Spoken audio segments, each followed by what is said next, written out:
Back in Da Nang, Vietnam, I didn't grow up like normal kids did. I pretty much stayed at home with my mom and spent most of my time by her side. I rarely left my house and I was really, really isolated. At that time, I didn't know any sign language. I didn't even go to school, so it was really hard to get by. I was on my own a lot and kind of living in a vacuum. I wasn't learning at all. I had absolutely no education, and I was completely illiterate. I didn't even know what my own name was. I did go to a school once to check it out to see what it was like, sort of as a visiting student. And I got to see what they did there, but I still had no concept of what school and education was all about. I remember this one time when the kids went out to play, I would try to communicate with them and say that I wanted to play soccer, and I was able to do that. But other than that, I pretty much just stayed at home on my own with my family. Growing up, I was very isolated and had no type of social stimulation whatsoever. I would just stay at home and do things around the house, and it was kind of like my mind went numb. Eventually, my horizons did broaden as I became more social and I got involved with more people and more social activities. But So that was the first time that I was mainstreamed, was when I was in London. I continued as a deaf student in the mainstream high school. It was very isolating and lonely and frustrating. When I was at school, I had no support. No note takers, no support services, no interpreters. It was really tough.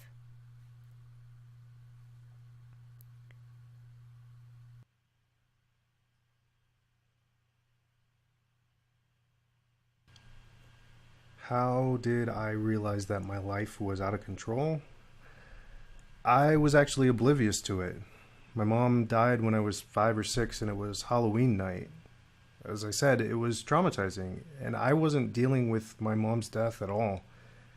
Afterward, I pretended everything was fine. For many years, I wouldn't accept it. I got into a lot of trouble and a lot of difficult situations, and I was frustrated because I couldn't communicate at home. But when I got to the American School for the Deaf, I finally felt comfortable. It was like I belonged. I could finally talk with people in a natural way through ASL. It wasn't until 1996 when I graduated from high school. Remember how I said I never dealt with my mom's suicide?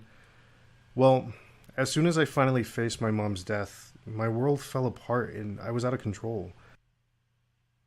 My emotions totally overwhelmed me. I started using heroin, smoking pot, and abusing alcohol, and I have no idea why that was. But in retrospect, I think that it made me feel good. It was the first time that I actually felt happy. I started using heroin because my brother was constantly in and out of jail for many years. He was the head of a gang and found himself incarcerated for many years because of that. At that point, I had my own apartment. My brother was just released and had no place to live, and back then I didn't really understand what addiction meant. I knew that drugs were bad because you'd see that in movies and TV. People would always talk about how bad drugs were. Then my brother moved in and I offered him a place to stay to live in exchange for a heroin fix every day. If he didn't give me heroin, then I threatened to kick him out. So that led to my addiction. I used heroin every day, and for a long time I'd hibernate for hours and hours at a time. I would sleep at an average of 16 hours a night. I'd wake up, I'd get my fix, and if I didn't have heroin, I'd get dope sick. I hardly ever left the house. For example, at that time, if my family was having a birthday party for my nieces and nephews, I would rarely go. I remember my nephew and niece when they were little, and then all of a sudden it was like I blinked my eyes and they were all grown up. I missed their childhood because of my addiction. I don't know if I blamed myself for messing up my life, but I do know that I never felt good about myself. Because my mom passed away, because I'm deaf, because I experienced sexual abuse, because my father was an alcoholic and abused me. My biological father abandoned me, and he never came back to visit for years and years. I would sit there by the window and wait for him to come back, but he never did. I always thought there was something wrong with me. I didn't know if it was because I was deaf or something else.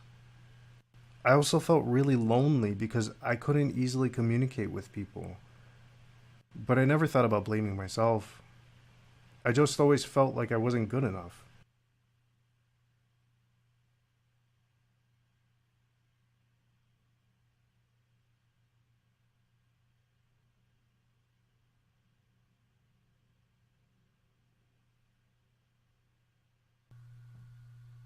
Before I started on the path of recovery, when I was younger, I used to behave in ways that were not safe to other individuals or to myself.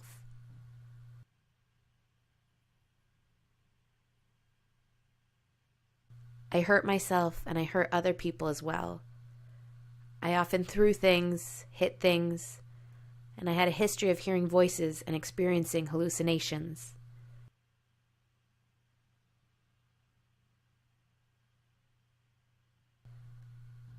I believe this started when I was around 10.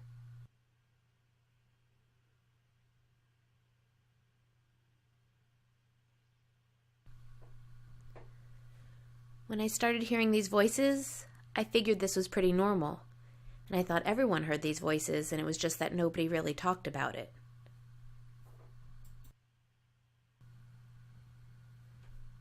Later, these voices became a lot more negative. Initially, they started delivering a more positive message, and I felt that they were keeping me company.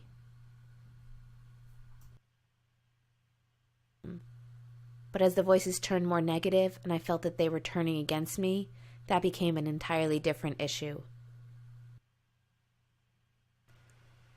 When I was young, I went to a camp for deaf kids.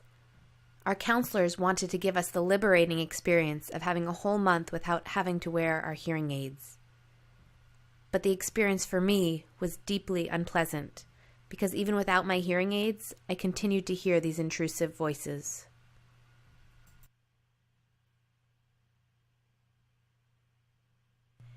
But I never bothered to ask anyone else if they were hearing voices as well.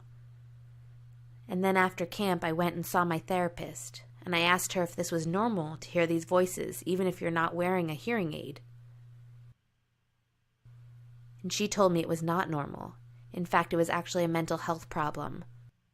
The fact that I was hearing these voices.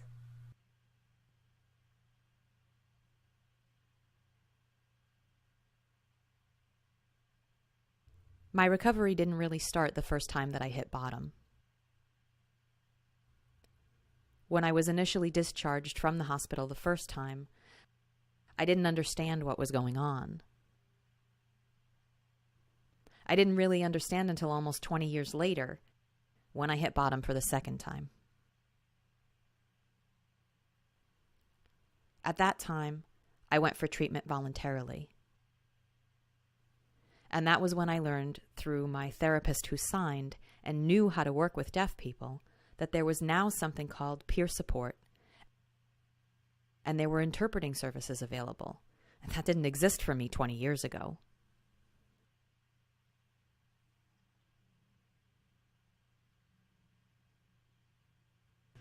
It wasn't until about 2006, I would say, when I was starting to find goals and find a job that I was enjoying. So MRC suggested I go to the recovery learning community for a job in the learning recovery community. And when I went there, I met the director of recovery services, and she had a diagnosis, which was bipolar. And I didn't realize everyone who worked there had a diagnosis. And I thought, my goodness, this is a peer support. No judgment, no labeling. It felt a little bit better for me, and I didn't feel crazy. And I was told that this was part of my recovery, that it would lead me to better self-esteem, positive self-feelings. So I thought about it for a while, and I talked with a friend of mine, and I had some questions about how peer support could lead to recovery, and they asked me a very direct question. They asked me whether I accepted my own mental illness diagnoses. and I was really rejecting that label up to that point. But then they asked me whether or not I thought other deaf people out there had similar experiences, and whether my experience might be able to help people.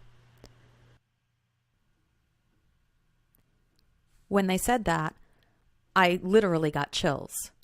Not only accepting my deaf identity, but also accepting my mental health status was necessary if I wanted to help other deaf people. I had to embrace myself first. For the longest time, I had been struggling with being sort of in the closet in the deaf community with my diagnoses. If I wanted to help people, I realized that I had to come to terms with it, and then I had to accept it. And I really need to not only accept it, but be proud of myself. And that was part of a learning process. In order to help other people, I had to come out of the closet in the sense of who I am in order to effectively do outreach in the deaf community. So that was really how I started recognizing what was going on, and that led to changes in my life, like going back to college and feeling, in a sense,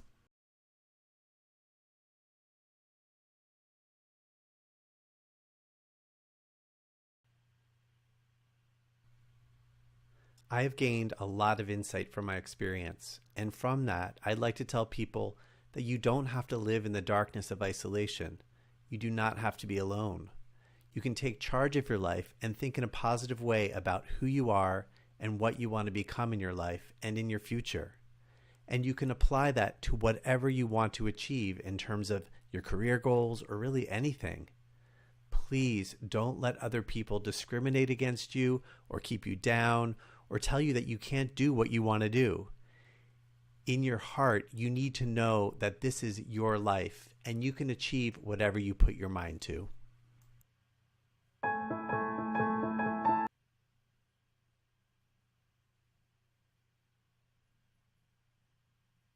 My message for people out there who are struggling in their lives is never give up hope.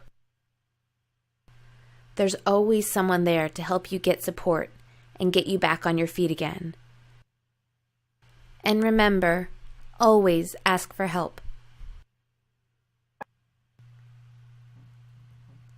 And the message I'd like to share with people is that even if you feel lonely and you're grieving and you feel like you're isolated and have nobody to support you, you have to toss that mentality. There are resources available.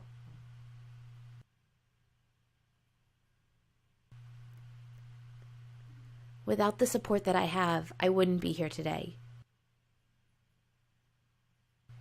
I am so grateful for the support that I have, and I know that you have it too. You just have to look for it. You have to look inside of yourself and recognize that we all have supports in our lives. And I know you can do it. I have been through it myself, and I know you can too.